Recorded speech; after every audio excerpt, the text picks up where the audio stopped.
அத்தியாயம் 20. முழு இடமும் நம்பிக்கை இழந்து சலசலப்புடன் வெடித்து கொண்டிருந்தது. என்ன, ஒரு பயனற்ற குப்பை என்று முத்திரை குத்தப்பட்ட சக்கரவர்த்தி குடும்பத்தைச் சேர்ந்த ஆதவன் பிரகாசமாக ஜொலிக்கும் நட்சத்திரமாகிவிட்டானா? வாசுகியை அவன் தோற்கடித்தான் என்று யாரும் எதிர்பார்க்கவில்லை.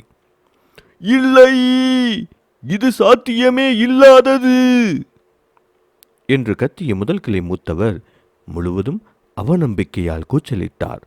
அவரால் இதை தாங்கிக் கொள்ள முடியவில்லை. வாசுகி சாதாரணமாக வெற்றி பெறுவாள் என்று அவர் நினைத்திருந்தார். அவள் சக்கரவர்த்தி குடும்பத்தை கைப்பற்றுவாள் என்று அவர் எதிர்பார்த்தார். 2 மாதங்களுக்கு முன்பு அவர்கள் பயனற்ற குப்பை என்று நினைத்த ஆதவன் இன்று வாசுகியை இவ்வளவு எளிதாக தோற்கடிக்கும் அளவிற்கு ஒரு வலுவான திறன்களை கொண்டிருப்பதை பற்றியும் அவர் ஒருபோதும் நினைத்து கூட பார்த்திருக்க மாட்டார். இது எப்படி நடந்தது? ரவீந்திரருக்கு இதை நம்புவது கடினமாக இருந்தது. ரவீந்திரரே, நீங்கள் ஒரு மேதையாக இருந்து இதை யோசித்து பாருங்கள். இந்த உலகில் எதுவும் சாத்தியமற்றது அல்லவே. இந்த ஆதவன் இவ்வளவு இளம் வயதிலேயே 3 தெய்வீக நடுக்கோடுகளை திறந்துள்ளான்.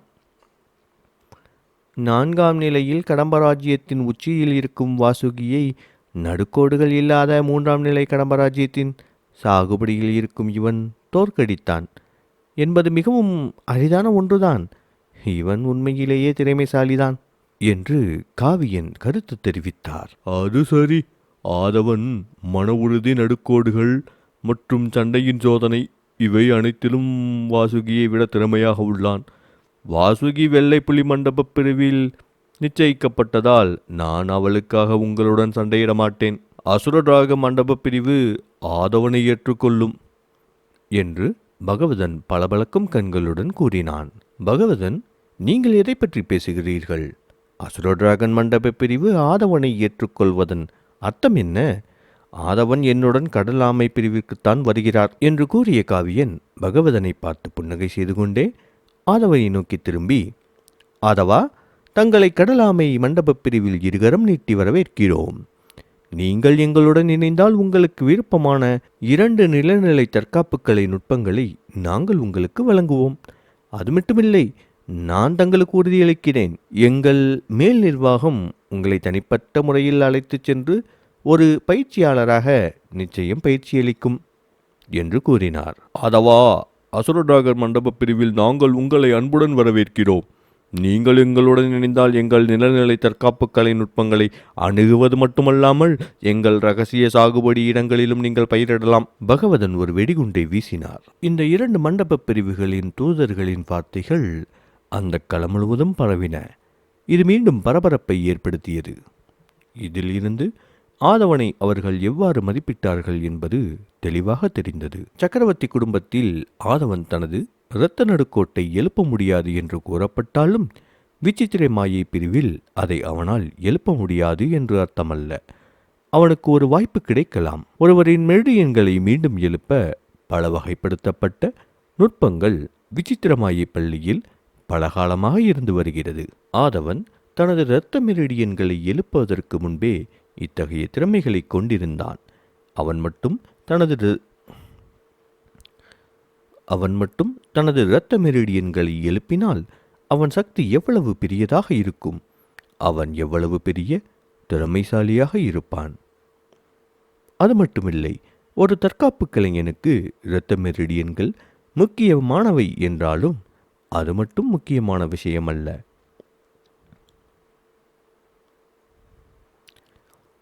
நன்கு விழித்தெழுந்த இரத்த மெரிடியன்கள் இல்லாமல் சில தற்காப்பு கலைஞர்களின் பாதையில் குறிப்பிடத்தக்க சாதனைகளும் வரலாற்றில் இடம்பெற்றுத்தான் இருந்தது. அவ்வகையான தற்காப்பு கலைஞர்களும் இருக்கத்தான் செய்தார்கள். ஆதவன் தனது இரத்த மெரிடியன்களை எழுப்பத் தவறினாலும் அவனது எதிர்கால சாதனைகள் கண்டிப்பாக மோசமானதாக இருக்க வாய்ப்பில்லை. அசுர டிராக பிரிவு மற்றும் கடலாமை பிரிவில் இருந்து வந்த தூதர்களின் இதயங்களில் எப்படியாவது ஆதவனை தன் பிரிவில் சேர்க்க வேண்டும் என்ற ஆசை தீ எரிந்தது. ஆனால் அதற்கு மாறாக ரவீந்திரரின் கண்களில் விரக்தி பளிச்சிட்டது. வாசுகியின் பக்கத்தில் இருந்ததால் வெள்ளைப்புலி மண்டபத்திற்கு ஆதவனை அழைக்க எந்த வாய்ப்பும் அவருக்கு கிடைக்கவில்லை என்பது துரதிர்ஷ்டவசமாக இருந்தது. இந்த 2 மண்டபத் தூதர்களுக்கும் பதிலளிப்பதற்கு பதிலாக ஆதவன் வாசுகியை அலட்சியமாக பார்த்து, வாசுகி, நீங்களும் யாத்திரனும் ஒரே குடும்பம் என்றுதான் நான் நினைத்தேன். நான் உன்னை நம்பினேன். எனக்கு தெரியாது நான் உனக்கு வெறும் குப்பைதான் என்று. அது மட்டுமில்லை, நீ சக்கரவர்த்தி குடும்பத்தின் தலைவியாக வேண்டும் என்று விரும்பினாய். இந்த உலகத்தில் உள்ள அனைத்து திறன்களையும் பொறுத்துதான் இது அமையும் என்றும் கூறினாய். 2 மாதங்களுக்கு முன்பு நீ என்னிடம் என்ன சொன்னாய்? நீ வலிமையாக இருந்ததால் மட்டுமே நீ இந்த அளவிற்கு வந்தாயா? எப்போதும் பலவீனமானவர்கள் மிதிக்கப்படுவார்கள் என்று கூறினாய். இப்போது அந்த வார்த்தைகளை நான் உனக்கு திருப்பித் தருகிறேன். நீ என் எதிரியாக இருக்கக்கூட தகுதியற்றவள். ஆதவனின் குரல் தெளிவாக அந்த இடம் முழுவதும் ஒலித்தது. ஆதவன் கூறிய ஒவ்வொரு வார்த்தையும் வாசுகியின் முகத்தில் ஒரு சத்தமான அறைகளை அறைவது போல இருந்தது. ஆணவம் கொள்ளாதே ஆதவா, நீ உண்மையில் திறமையானவன் என்று நினைத்தாயா? தியாகி குடும்பம் எனக்கு ஆதரவை தருகிறது. உனக்கு என்ன ஆதரவு இருக்கிறது? நான் தற்காலிகமாக வேண்டுமானால் தோற்றிருக்கலாம். ஆனால் 1 வருடத்தில், இல்லை, அரை வருடத்திற்குள் நான் உன்னை எல்லா வகையிலும் முந்தி என் காலடியில் உன்னை முழுவதுமாக போட்டு மிதிப்பேன். வாசுகி வெறித்தனமாக கத்தினாள். அவள் முகம் கோபத்தில் சிதைந்தது. அவனின் இரத்த மெரிடியன்களை பறித்து அவனை பயனற்ற குப்பை என்று கருதிய அவள், அவனால் கீழே பார்க்கப்பட்டது அவளை கிட்டத்தட்ட அவமானத்தின் விளிம்பிற்கு கொண்டு சென்றது. ஆதவா, உன் வாளை விலக்கி வைத்துவிட்டு போர் மேடையில் இருந்து கீழே இறங்கு. முதல் கிளை மூத்தவர் ஆவேசமாக கத்தினார். நீ வாயை மூடு, பேசாதே. உனக்கு பேசும் உரிமையை இங்கு யார் கொடுத்தது? ஆதவன் அவர்களை கொல்லும் அதீத நோக்கத்துடன் சீறினான். அவன் தனது வாளை கொண்டு வாசுகியின் கழுத்தில் ஒரு நேர்த்தியான இரத்தக்கோட்டை வரைந்தான். வாசுகியின் முகம் உடனடியாக பயத்தில் வெளிரியது. உனக்கு எவ்வளவு தைரியம் அவளை காயப்படுத்துவதற்கு? வாசுகி வெள்ளை புலி பிரிவின் மேதையான அஸ்வதனுடன் நிச்சயம் செய்து கொண்டாள். உனக்கு ஏதாவது மரண ஆசை இருக்கிறதா ஆதவா? ரவீந்திரர் கத்தினார். ஆதவன் அவரை பார்க்காமல் அந்த 7 முக்கிய பெரியவர்களை நோக்கி திரும்பினான். சக பெரியவர்களே, நீங்கள் ஏன் எனது இரத்த நடுக்கோட்டை எழுப்ப முடியவில்லை என்று அறிந்து கொள்ள விரும்புகிறீர்களா என அந்த பெரியவர்களை பார்த்து கேட்டான் ஆதவன். ஆம், அவனால் ஏன் தனது இரத்த நடுக்கோட்டை எழுப்ப முடியவில்லை? அங்கிருந்த பலர் திகைத்து போனார்கள். ஒருவர் தங்கள் இரத்த நடுக்கோட்டை எழுப்பத் தவறியிருந்தால் அது வேறு என்னவாக இருக்க முடியும்? ஏதாவது தனிப்பட்ட பிரச்சனையா? இல்லை, அனைவருக்கும் தெரியாத ஏதாவது ஒன்று இருக்குமா என்று தங்களுக்குள் பேசிக்கொண்டிருந்தார்கள். பேசு ஆதவா, நாம் தெரிந்து கொள்ள வேண்டிய ஏதாவது விஷயம் இருக்கிறதா? 7 முக்கிய மூத்தவர்களில் ஒருவர் பேசினார். ஆதவா, முட்டாள்தனமாக எதுவும் உளராதே.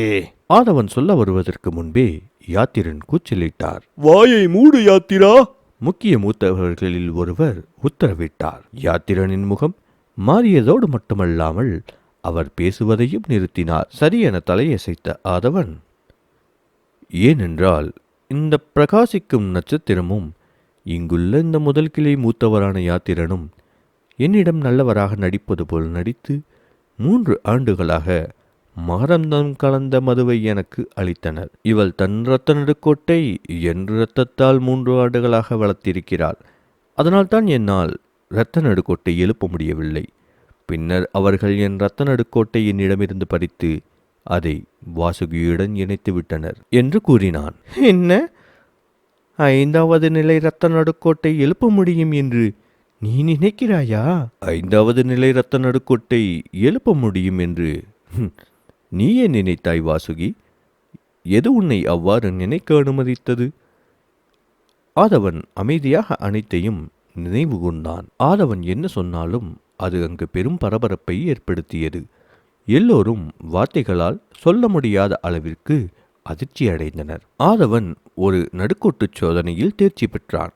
அது மட்டுமில்லாமல் அவன் தனது தந்தையின் இரத்த நடுக்கோடுகளை பெற்றதாக கூறப்படுகிறது. மேலும் அதை எழுப்ப முடியும் என்பது பல பேர் அறிந்ததே. ஆனால் அது எப்படியோ தவறிவிட்டது.